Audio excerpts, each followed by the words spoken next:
It's good to be with you. It's good to be with you in this brand new part of the world. It was shocking driving over here. I have to be perfectly honest. Every single thing is brand new, which is cool. It was very exciting. I come from somewhere that's all old and gross on the south side of Chicago, and we're just trying to hold it together with duct tape and baling wire. And this is all new, and it's very fun to be in a church plant that's in a new area. And there's nothing special about it because everywhere is special and nowhere is special. But there is something exciting about oh man, you guys are in a great spot. And it's fun to see, and it's fun to be here. It's been fun to hang out with the pastors in this area, especially your pastor.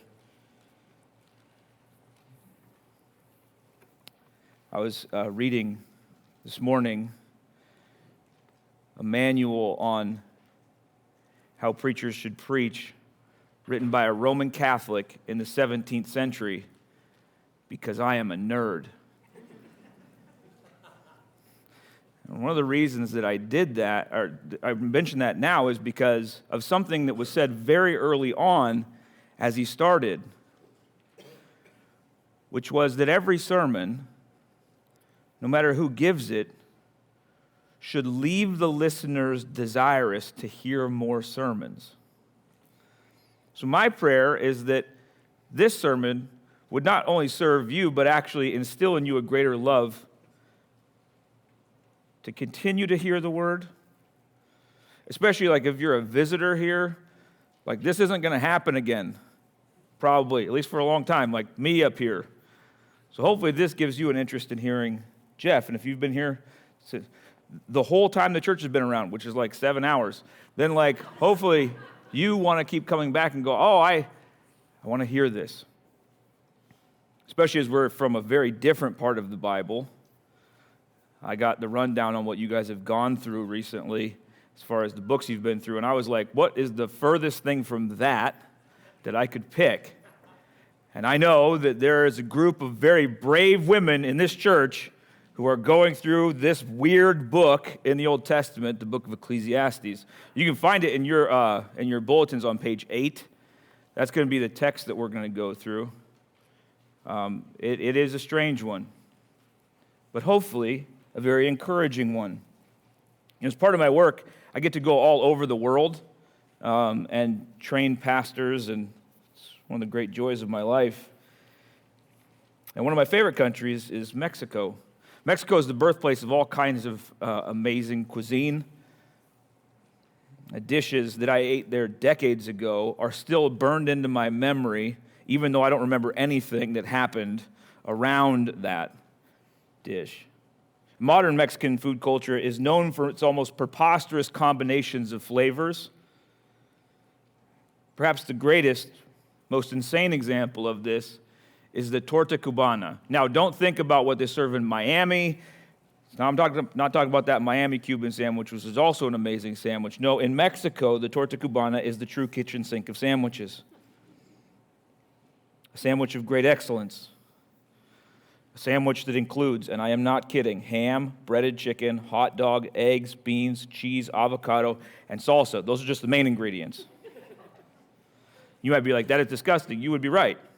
And yet somehow, it's also amazing.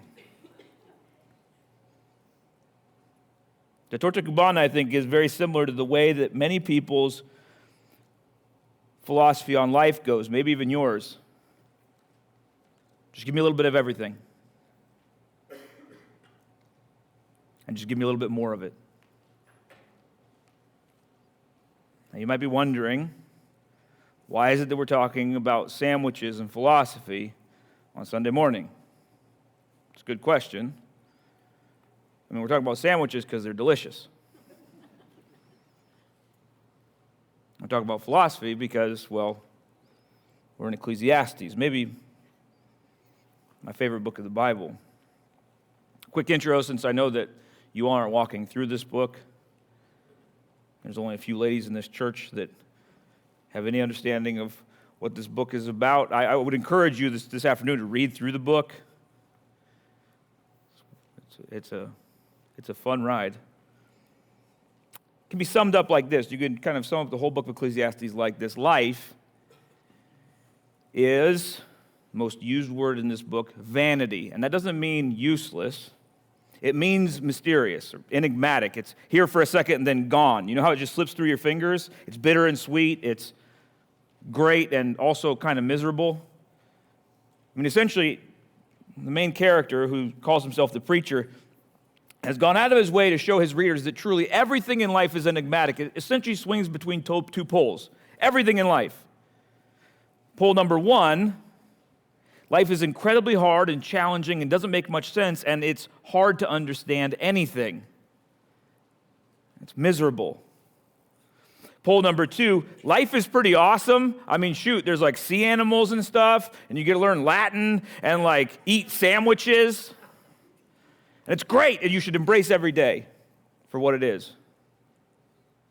I mean, isn't that your experience? Life swings between those two poles. We're going to have to take a poll this morning about where you are on the pendulum, swinging between these two poles. It never quite touches those two poles, but man, does life rock back and forth, sometimes unexpectedly.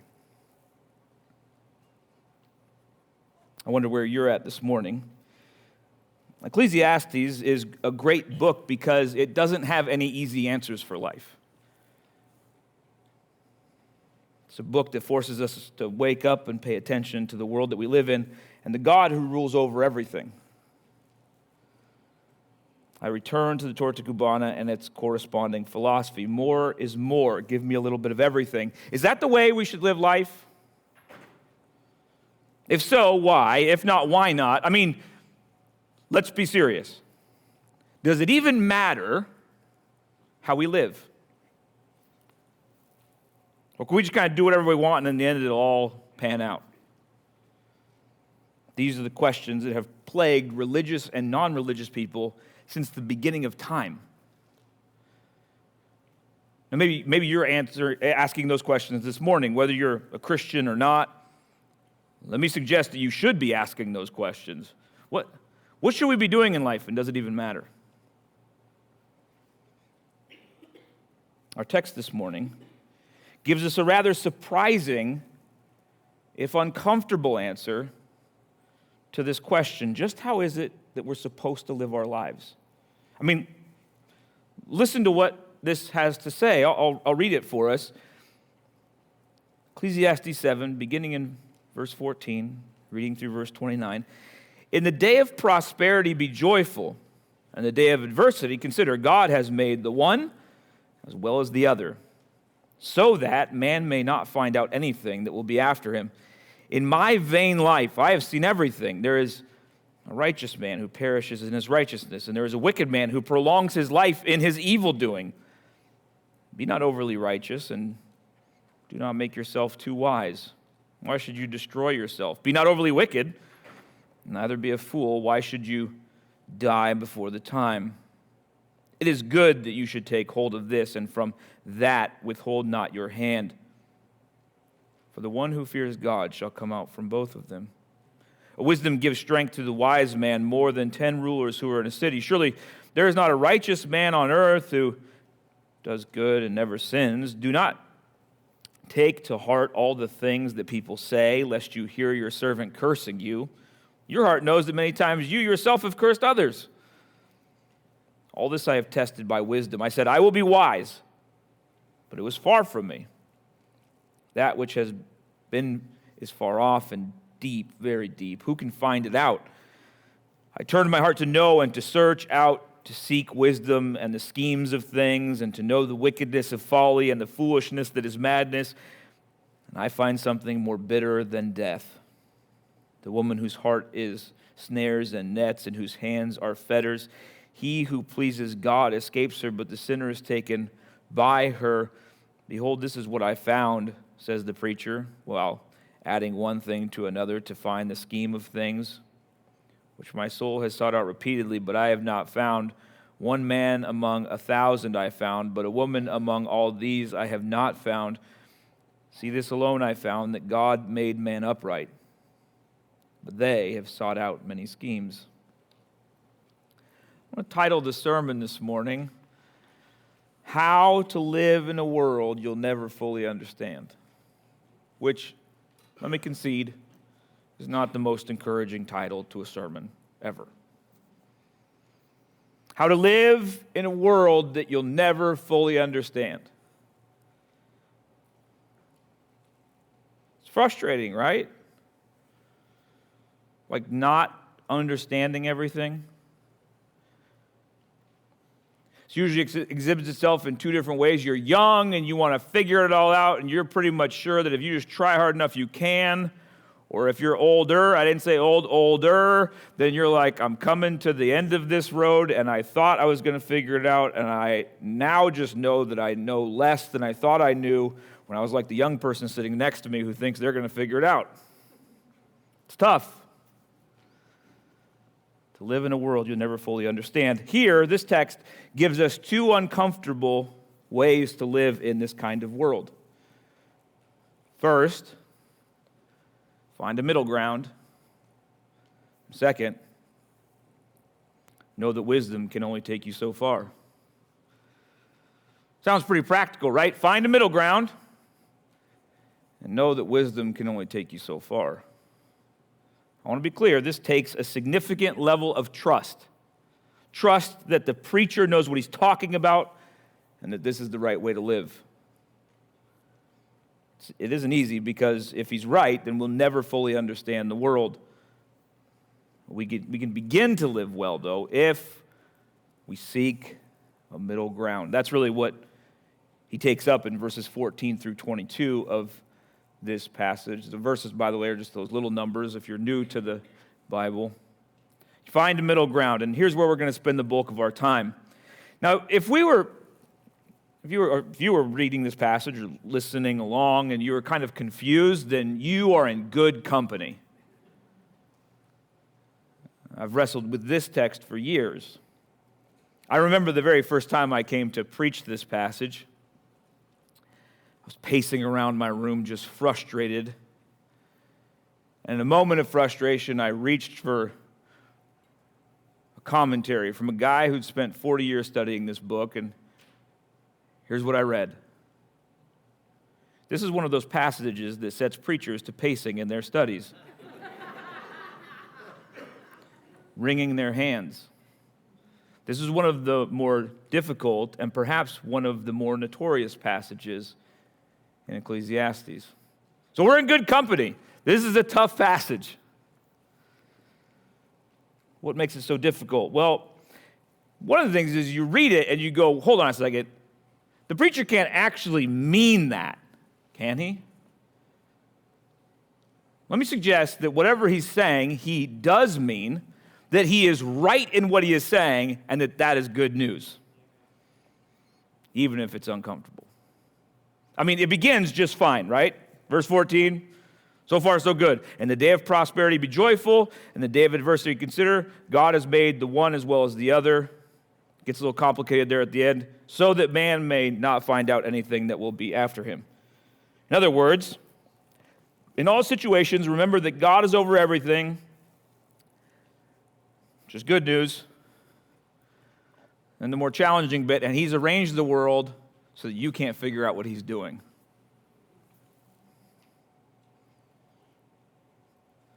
I don't know if you've been a Christian for longer than about 3 days, but doesn't that make sense? Just maybe not logically, but existentially. You just feel it. You're like, I believe God is there and he's in charge of everything, but I feel as if he's rigged the game so that I don't exactly know everything that's going to happen in the future. You're right. The preacher comes along and goes, yeah, that's the way it goes. God goes out of his way to make sure that we live humbly before him instead of pridefully over him.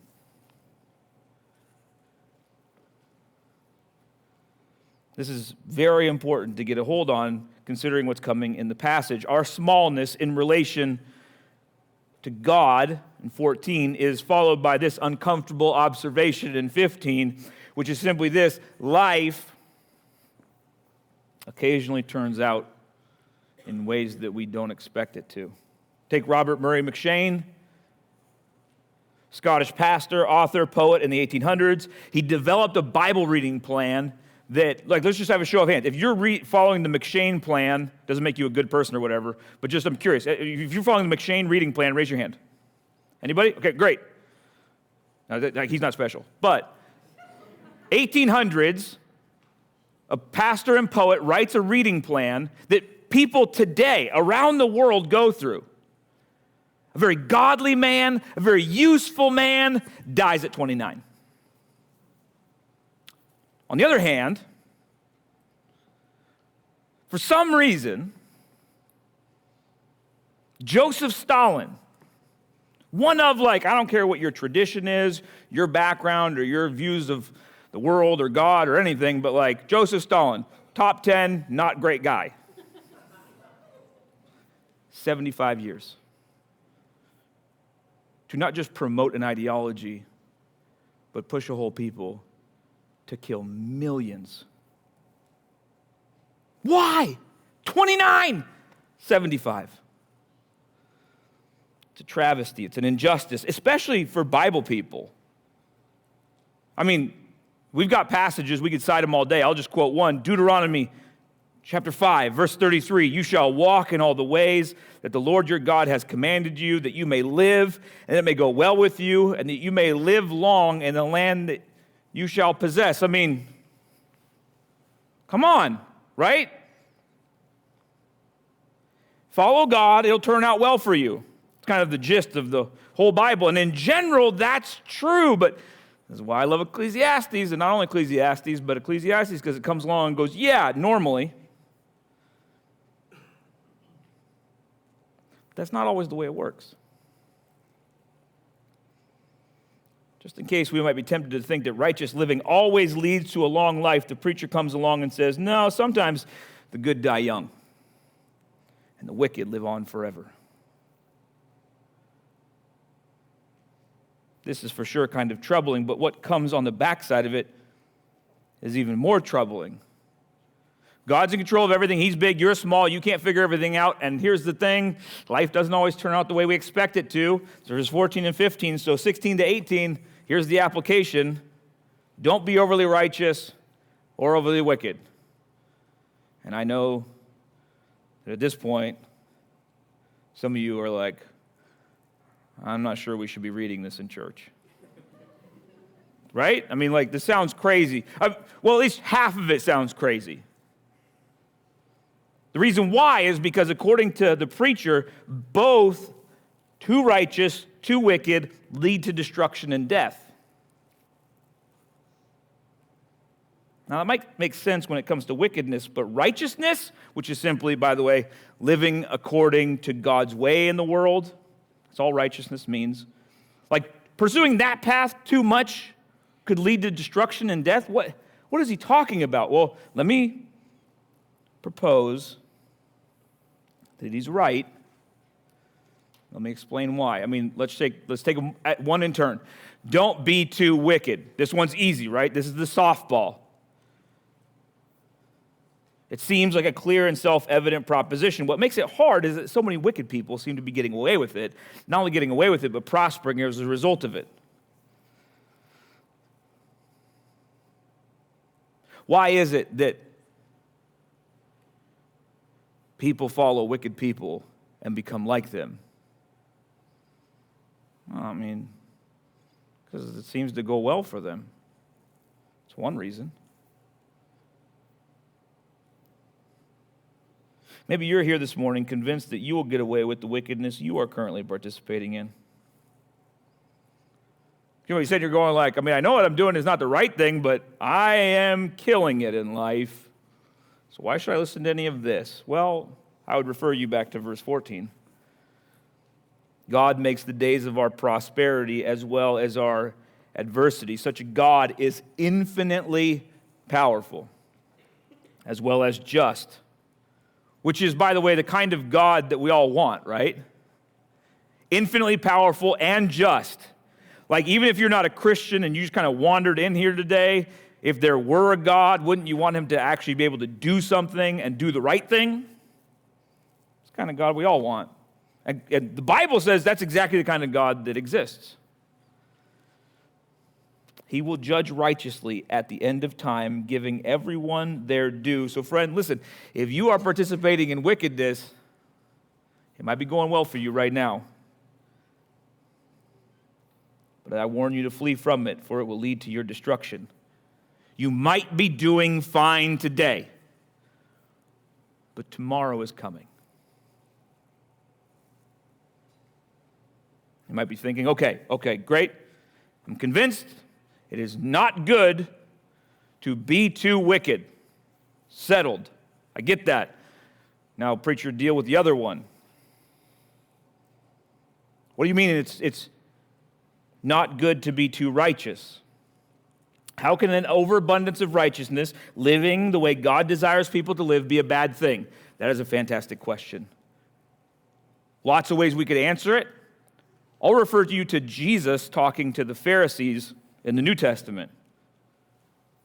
Here's what he tells them in Matthew chapter 23, verses 23 and 24. Woe to you, scribes and Pharisees, hypocrites, for you tithe mint and dill and cumin, and have neglected the weightier matters of the law, justice and mercy and faithfulness.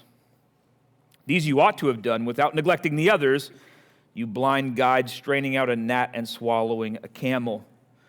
I can quote passages all day. Here's the problem with being too righteous. Humans often tend to trust their righteousness and distort what righteousness is in order to make it easier to do. Just like the Pharisees, righteousness easily becomes your God. I mean, this is true like even if you aren't religious.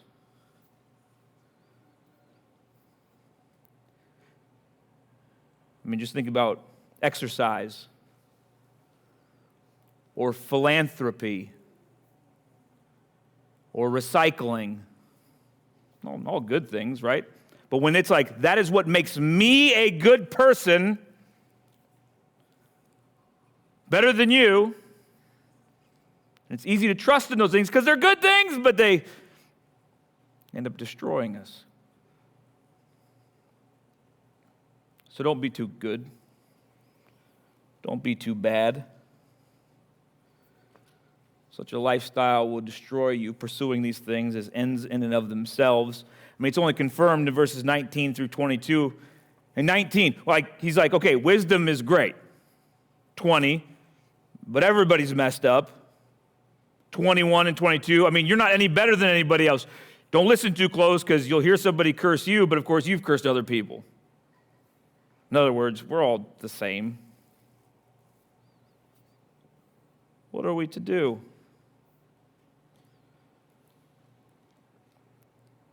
Well, it's right there in verse 18. The one who fears God shall come out from both of them, being too wicked, being too righteous. The one who fears God will come out from both of them. In other words, find a middle ground that in reality has nothing to do with have a little bit of this and a little bit of that. Make sure your goodness and your badness portfolio is well balanced. No, he's like, it's not about one thing or the other thing, it's about fearing God. That's what finding a middle ground looks like. Which leads to a very important question, which is, what in the world does fearing God look like? There's lots of different ways we could answer that question. Let me give you one idea from Paul writing in 1 Corinthians chapter 1, verses 30 and 31. What does fearing God look like? Well, Paul says, because of God, you are in Christ Jesus, who became to us wisdom from God, righteousness, and sanctification and redemption, so that as it is written, let the one who boasts, boast in the Lord. Part of what it means to fear the Lord is to recognize that it's only in Jesus that we have righteousness, right standing before God, sanctification, becoming more like God, and redemption, belonging to God. And to boast in Him for having such things. That's what finding a middle ground looks like. What does it mean to fear the Lord? Realizing that it's only because of Him that we've got everything we've ever needed or wanted, in short. And we find everything we need and want in Jesus. Listen, friend, God does not love you primarily because you are less wicked than the person sitting next to you. And God doesn't love you because primarily you're better than the person sitting next to you. God only loves any of us because of Jesus. Why? What did he do? It can all be understood under that category that Paul laid out of redemption. He took people from one state and transferred them to another state. That's what God did in Jesus. He transferred people from enemy to friend, from hopeless to hopeful, from death to life. How did he do that?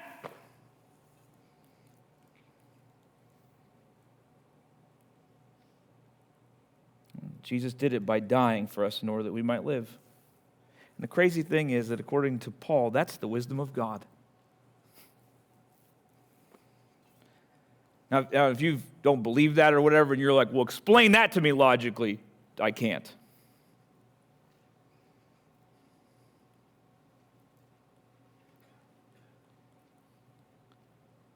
But talk to some of the Christians in here after church.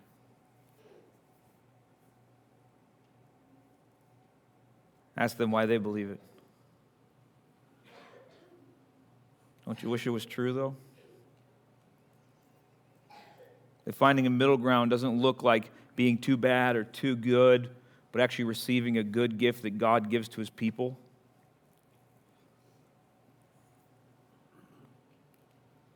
Fearing God looks like trusting that he knows the best way to live in the world. The Bible tells us that that way looks primarily like looking to Jesus. And following Jesus, which is also following the heart of the preacher's advice in Ecclesiastes, takes trust, for sure, no question. That takes some serious level of trust. So here's the thing, friends, trust in Jesus. And in nothing else. Not your goodness, or your badness. Trusting in Jesus is ultimately what it looks like to follow the advice of the preacher, to find a middle ground. Now, if you're either new to Christianity or you're not a Christian, and this sounds super intriguing but also kind of confusing, after church, make a beeline and come talk to me. Let's talk about it or fight about it or whatever you want to do. I'd be happy to talk with you. Now, finding Jesus as the middle ground is vital because wisdom apart from seeking Jesus can be helpful, but it can only take you so far in a world that you'll never fully understand. It's really what the preacher does here. I mean, he said, okay, seek a middle ground, which is fearing the Lord, which we now know. Fearing the Lord looks like trusting in Jesus. It's the first one. Find a middle ground. Number two, know that wisdom can only take you so far. That's really verses 23 through 29. The preacher, like the rest of us, has said over and over in this book that he wanted to figure it all out, to have wisdom. Don't you want to just know it all? I don't even mean to like win the trivia night at the ladies' gathering. Although that would be cool. Or like how to make the perfect turn at second base. And nail every single person running to first. Or how to invest your money just so that you could turn $1,000 into $1 trillion, to serve missions or whatever, and also get a new boat. Like, we all want to know it all. Or even just mostly everything, or just a bit more than you know right now. That was the preacher's struggle. Wisdom is what the preacher is after, but the preacher, like the rest of us, has a problem.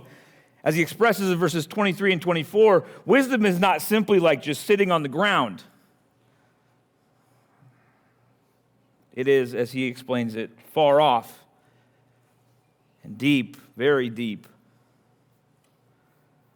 In other words, it's beyond his immediate grasp and ours, not that kept him from trying to figure it out. Verses 25 to 29 presents the report of the preacher's quest to get all the wisdom that he could, and the fact that he went wherever he had to in order to find it. I wonder if you sympathize with the preacher. I know I do. I've wanted to know it all my whole life.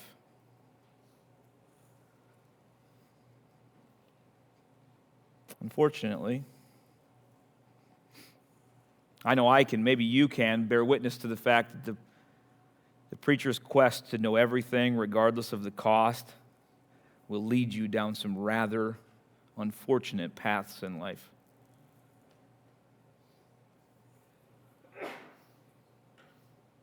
Because to figure everything out requires you to travel down the dark side of life. I mean, it's exactly what happened to the preacher. He went looking for, verse 25, he went looking for the foolishness that is madness, and he found it. This is advice to all of you, especially those of you who are like teenagers or like angsty college students. I'm not forgetting the midlife crisis, folks. Or those who are coming into the end and see the candle burning down and go, I got to figure it all out. I'm talking to everybody. You try to figure it all out. You go down whatever rabbit hole you have to in order to find the foolishness that is madness. I guarantee that you'll find it. And it will destroy you. I mean, the preacher tells us of a woman that he met along the way in verse 26. It's not a specific woman, but it's the personification of foolishness. Foolishness is here pictured like a woman who traps a man with her heart as well as her hands. Doesn't that sound unfortunately familiar? I'm not saying anything against women. Again, this is a personification, but you just go after something and you're like, ooh, that's something, and you kind of like just walk by, you're like, no, I'm not messing with that. And then you pass by again and goes like, I'm just going to check it out for a second time. Okay, I'm just going to sit down and hang out. And before you know it, you just get wrapped up in something. Maybe that's you this morning. And where does this preacher meet this personification of foolishness? Well, it's in the all-out pursuit of wisdom at all costs. It's a person who says to himself, I am going to do this thing that I should probably not do because I want to be wise. And wisdom is a good thing, therefore I'm going to do this thing. Let's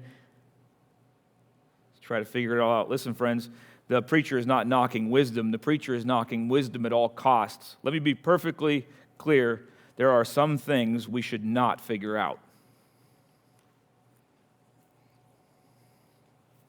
There are also some things that would be wise for the person sitting next to you to pursue, but not necessarily you to pursue. Know thyself. It's true. The relentless pursuit of wisdom, I'm going to figure it all out, will inevitably lead you down some terrible paths. Listen, what starts off as a desire to just dip your toe into the foolishness that is madness, just let me feel how warm that water is, will often lead you to following head first in. Nobody hits rock bottom day one. This is the sad part. It's a slow slide to the bottom.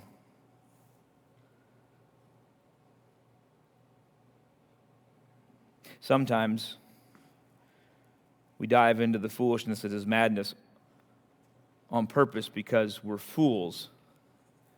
Sometimes we do it because we're trying to be wise. Preacher found that he wasn't unique. Almost no one's upright. I'll read it again because you might have read it and said, all right, preacher, I hope you handled this verse. It's the most awkward verse in the passage. It's verse 28. Which my soul has sought repeatedly, but I have not found. One man amongst 1,000 I found, but a woman amongst all these I have not found. You're like, oh, this guy's a sexist. It's the tough part about like Hebrew poetic phrasing. He's not knocking women. He's saying like, you take one gender, I only found one in 1,000. Like, In other words, it's very, very, very rare, almost nearly impossible to find anybody like this.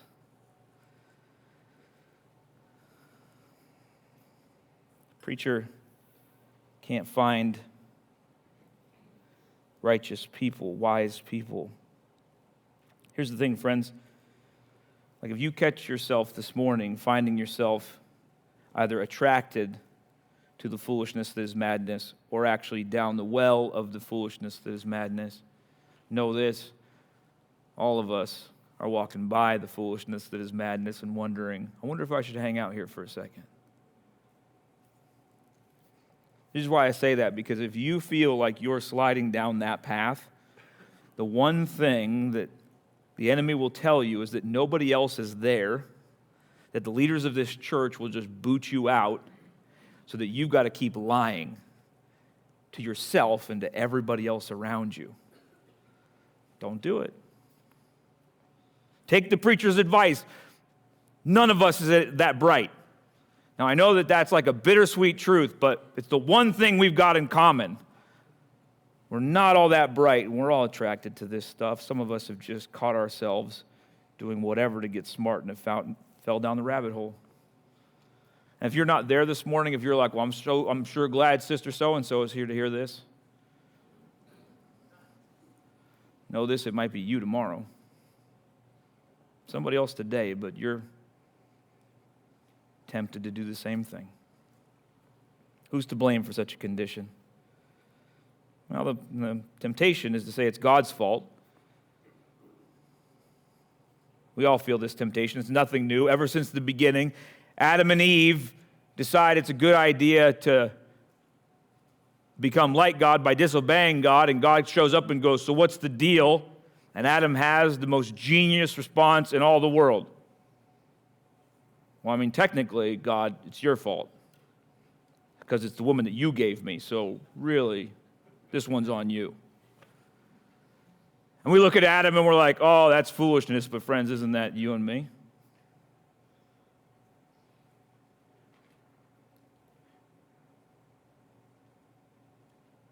I've heard it before.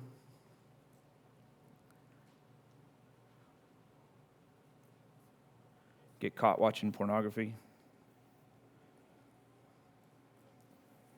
Have a meeting. Hey, brother, what happened? I wish I was making this up. Well, God made the internet. It's His fault. No, it's not. And as easy it is to go like, how could you possibly say anything like that? I mean, I'm tempted to do the same kind of excuses when it's my foolishness. Notice how the preacher ends. See, this alone I found, that God made man upright, but they have sought out many schemes. It's not God's fault. It's ours.